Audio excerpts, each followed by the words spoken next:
Hoje eu irei contar para vocês a minha história de como tudo começou. Vou contar para vocês de como eu saí do Brasil e vim para aqui nesse país.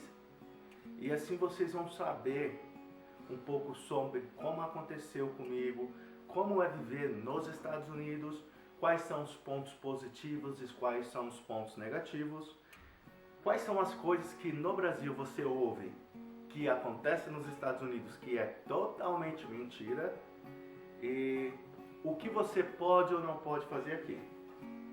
Tudo começou quando eu finalizei a minha faculdade de Direito no Brasil.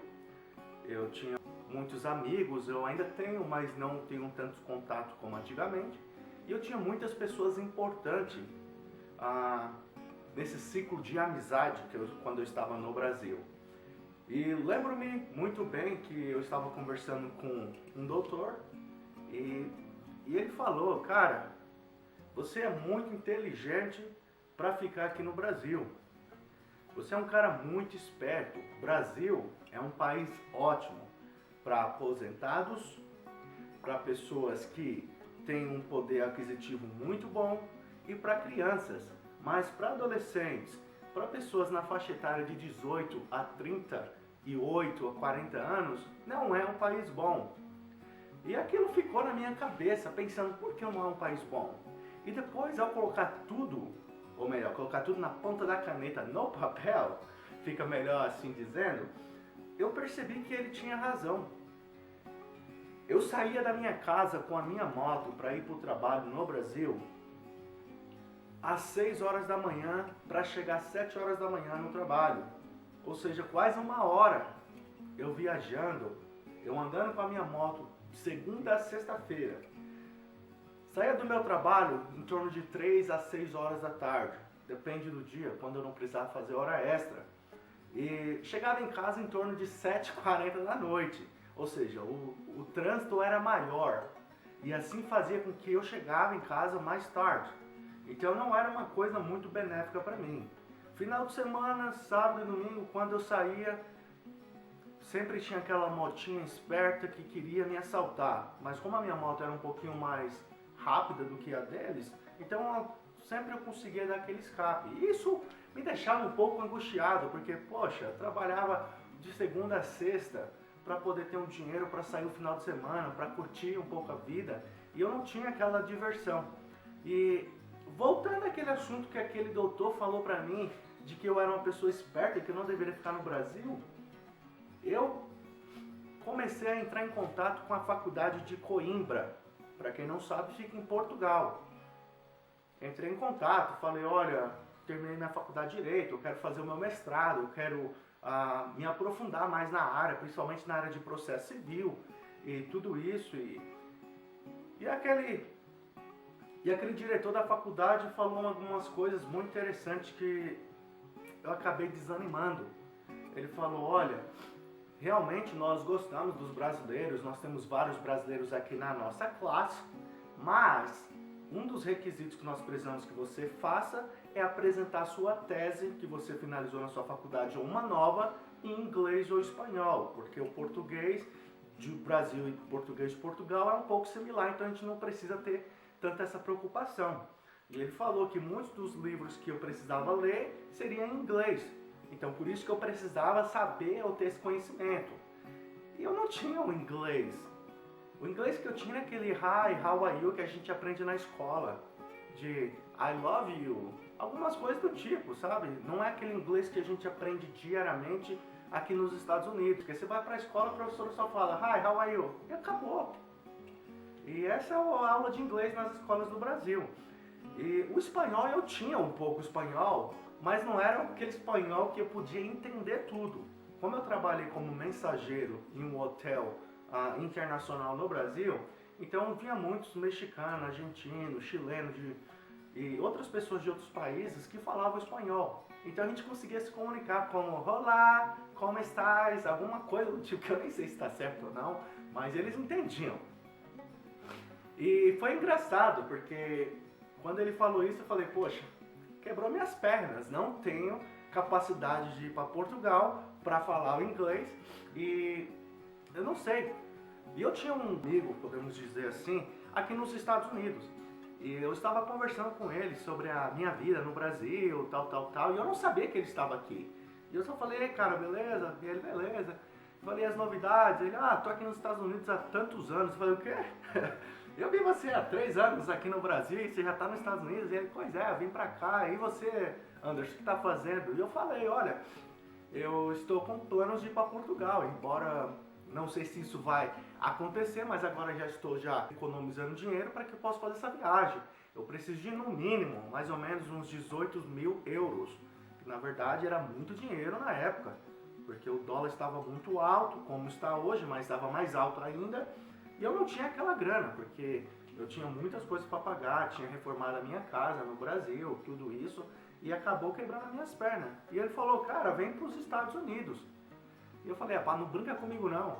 Ele, sério, vem pra cá pros Estados Unidos, você vai aprender, você vai conseguir um trabalho, você vai ganhar muito dinheiro, blá blá blá. E aquilo ali. Ele não estava errado. Ele não estava me iludindo. Ele estava apenas falando o que todos os brasileiros falam. E eu, tá bom. Tirei meu visto, tirei o meu passaporte, vim para os Estados Unidos. E quando chegou, primeiro dia, segundo dia, uma maravilha. Porque eu tinha brasileiros comigo, sabe? Eu morava numa casa com 4 brasileiros, então a comunicação era legal. Mas depois disso, começou um martírio. Começou como se eu estivesse em um lugar que eu não conseguia me movimentar, cheio de espinhos. Por quê? Porque eu saía na rua, as pessoas começavam a falar comigo em inglês. E eu não sabia o inglês, eu só sabia hi, how are you? E as pessoas não falam aqui, hi, how are you? Eles falam, how are you doing? How's it going? What's up? What up? Eles falam essas coisas que eu não sabia o que era no começo. Eu ficava, hã? E eu falava sempre, yes, yes. Se o cara falava, yes, yes. Brincadeira à parte, mas era praticamente isso. Eu vou te matar, yes, yes. Porque é isso que o brasileiro entende, tudo yes, yes. Nós não sabemos quando falar o no, yes, no, ou no, I don't know. Nós não sabia falar isso, ou nós não sabemos, ou eu não sabia, falando sobre mim, não sobre você, porque eu não sei o seu nível de inglês. Isso era muito difícil porque os americanos começavam a tirar sarro da minha cara. Não porque eles achavam engraçado, mas porque era engraçado. Imagina se o cara falar, pô, vou te dar um tapa na cara. Yes, please. Sim, por favor. E foi difícil, gente. E muitos brasileiros no Brasil, quando eu estava, falavam, quando você chegar nos Estados Unidos, você vai ficar rico. Chegar nos Estados Unidos, você vai poder andar de carro, porque tudo acontece. A primeira merda que aconteceu foi quando eu estava andando de carro e eu esqueci o farol apagado de noite. A minha sorte que eu estava com uma amiga americana do meu lado e eu estava dirigindo. E eu só tinha o meu passaporte, minha habilitação comigo e os documentos do carro e o seguro. Porque aqui, se você tem um carro, você tem que colocar seguro. É obrigatório. Se você não colocar, você poderá perder o seu carro e ainda ganhar uma multa. E depende da situação, você poderá ainda ser preso. Eu só ouvi o barulho e vi as luzes da sirene no meu retrovisor. Eu olhei para a americana, eu não sabia falar inglês, ela não sabia falar português, mas a gente se conheceu nos Estados Unidos e foi legal. E foi difícil, porque o policial só parou, eu entendi algumas coisas e ele só falou documento e a sua drive license, que seria a minha habilitação. Eu, dando de João sem braço, peguei o documento do carro, peguei o meu passaporte, coloquei a minha habilitação do Brasil dentro do meu passaporte, porque eu não tinha nenhum documento na época, somente o passaporte e minha habilitação, porque até então eu era turista aqui. Entreguei para ele e ele só falou, one moment please.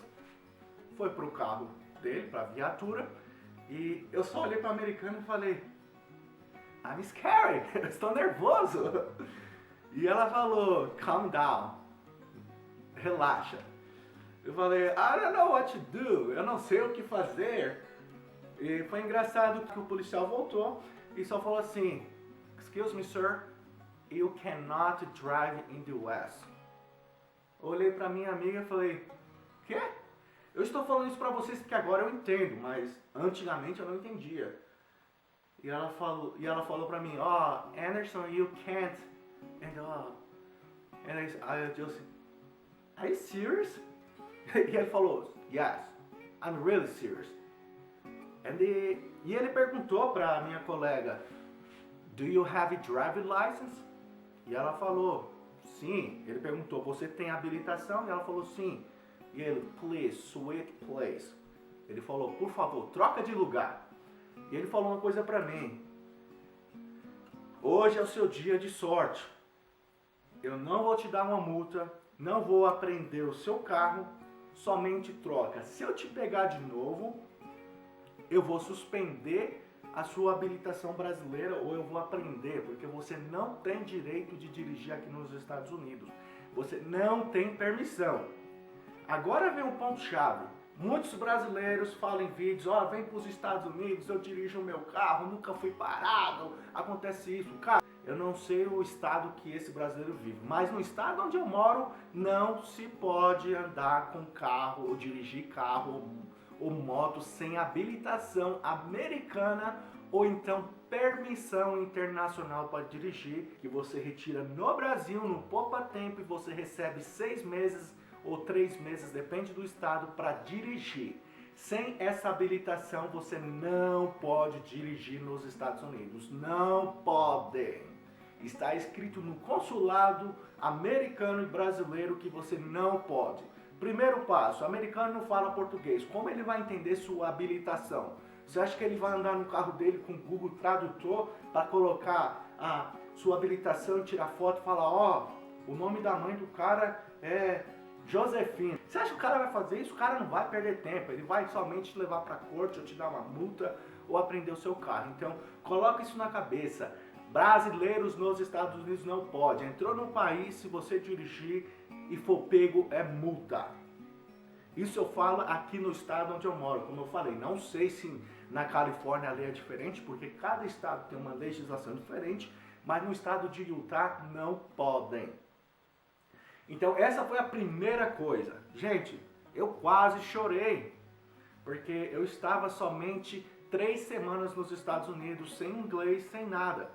Mas, enfim, passou isso, até tudo bem, e eu comecei a ver a importância que o inglês tem na vida das pessoas. Aí eu comecei a pensar, poxa, eu tive várias oportunidades no Brasil de fazer cursos gratuitos, de fazer cursos de inglês online sem pagar nada, ou ir na escola aprender, e eu não o fiz. Eu fui muito burro nessa época e hoje eu vejo a diferença. Inglês é importante? Muito importante, principalmente se você é brasileiro quer vir para os Estados Unidos. Não acha que você vindo para cá você vai falar, oi, tudo bem? Os americanos, e aí, beleza? Exceto aqueles americanos que moraram no Brasil, que fizeram missão. Mas não é o caso do vídeo. O caso do vídeo é contar o que aconteceu e como vocês podem vir para cá e não ter esse mesmo problema que eu tive. Certo? Passou-se isso, tudo bem, estava muito decepcionado. E era horrível, gente. Porque sem carro, sem habilitação, sem nenhum documento, somente com o meu passaporte e o meu visto de turista, não tinha nada que se fazer, sabe? Não tinha. E eu falei, vou ter que dar uma de louco e comprar um carro. Você pode comprar carro nos Estados Unidos sem documento americano? Sim, você pode. Você pode comprar o que você quiser. Você pode comprar uma casa se você tiver dinheiro. Você compra tudo que você quiser nos Estados Unidos. Então eu fui no lugar, levei o meu passaporte, comprei o carro, fui no Detran, que aqui chama DMV, fui lá, registrei o meu carro no meu nome com o meu passaporte, sem a drive license, sem a habilitação americana, nem mostrei a minha habilitação. O cara colocou o nome no meu carro, peguei o carro, beleza. Primeira semana que eu tava com o carro, chegou uns 4 brasileiros e falou, vamos lá pra Provo, vamos pra balada, vamos se divertir, nós somos brasileiros, o brasileiro se diverte, tal. E eu falei, legal, não tenho muitos amigos aqui, é uma oportunidade de eu me interagir e conhecer. Então fui pra Provo, saí da minha localização mais ou menos 40 minutos dirigindo, chega na metade do caminho, a estoura. não sei se vocês conhecem carro, mas como eu fiz um pouco de curso de mecânico, meu pai era mecânico, mas abaixo do motor ele tem uma tampa e tem a tampa que é chamada cat. E tem um parafuso. Aquele parafuso, quando você retira, o óleo desce. Então é onde você faz a troca de óleo. O parafuso soltou, caiu e o óleo vazou tudo. E eu só vi a luz de óleo piscando. E eu falava, pô, tô na avenida, na marginal, como se fosse a marginal, mas era maior. E isso era 1h da manhã. E eu encostei, somente falei pros brasileiros, tinha um rapaz e 2 meninas comigo, falei, pô, o carro pirou, o carro pifou, o carro não anda mais. E o carro parou, travou, porque não tinha mais óleo. O que aconteceu? As meninas, ó, vazou. Fez assim, parou um carro, levou as meninas para outro lugar e as meninas nunca mais apareceu. Não foram sequestradas, cara? Não aconteceu nada disso, não foi estuprada, não é nada disso que eu tô querendo dizer. Não apareceu para me ajudar. E ficou só eu e outro maluco comigo. E nós dois não falávamos inglês. 1h da manhã, na avenida, na marginal, sem inglês, sem nada. E eu estava com medo. Então o que nós fizemos? Ligamos para outro amigo brasileiro e falamos, pô, mano, se você não se importar, a gente paga a gasolina, tem como você vir aqui rebocar o carro, tal. O cara falou, pô, vou com o maior prazer. Aí chegou um carro que trabalha na marginal, que seria na freeway. Ele parou atrás de mim, começou a conversar e eu não entendia muito. Ele falou insurance, e eu, yeah. Perguntou se eu tinha seguro do carro, falei sim, então ligamos pro seguro. Ele começou, aí que chegou a viatura. E eu fiquei assim, ó, na mão. Eu falei, pô, agora ferrou, viatura. O cara já tinha falado no começo, não o mesmo, claro que não é a mesma viatura, mas o cara tinha falado no começo que eu não podia dirigir, sem habilitação. Eu estava com o carro que quebrou na avenida, e eu, um medo. Aí ele veio pra cá e esse cara aqui chegou primeiro do caminhão pra rebocar meu carro, ou pra orientar, que trabalhava na freeway, chegou e falou, não, tá tudo certo, já contatamos o seguro, o caminhão vai me buscar. Esta foi a minha sorte, porque o policial não pediu nenhum documento, não falou comigo, não falou nada. E, resumindo, tudo aconteceu. Só para vocês terem uma ideia. Gente, quando você vem para os Estados Unidos, se você não encontrar uma pessoa muito bacana, uma pessoa muito amiga, é você sozinho e você sozinho. Porque ninguém tá aí para você não. É raro você encontrar brasileiros aqui que falam assim, pô, vou ajudar o camarada. Não, eles querem ajudar a afundar você, mas não ajudar você a levantar. Mas enfim, é como eu tô falando, não são todos, não tô generalizando. Estou falando a experiência que eu estou tendo ou que tive no passado. Aí beleza, passou-se sem trabalho, sem nada, o dinheiro começou a sumir, porque eu gastava dinheiro, comprei o carro, paguei num carro $1.300, um carro quebrado. Mas eu fui muito abençoado, o cara que me vendeu trocou o carro para mim, me deu outro carro melhor e consegui arrumar um trabalho fazendo o quê? Limpando banheiro. Aí as pessoas falam no Brasil, pô, brasileiro sai do Brasil para ir para os Estados Unidos para fazer coisas que americano não quer. É verdade? É mentira. Não é que americano não quer limpar banheiro. É que americano estuda para não limpar banheiro.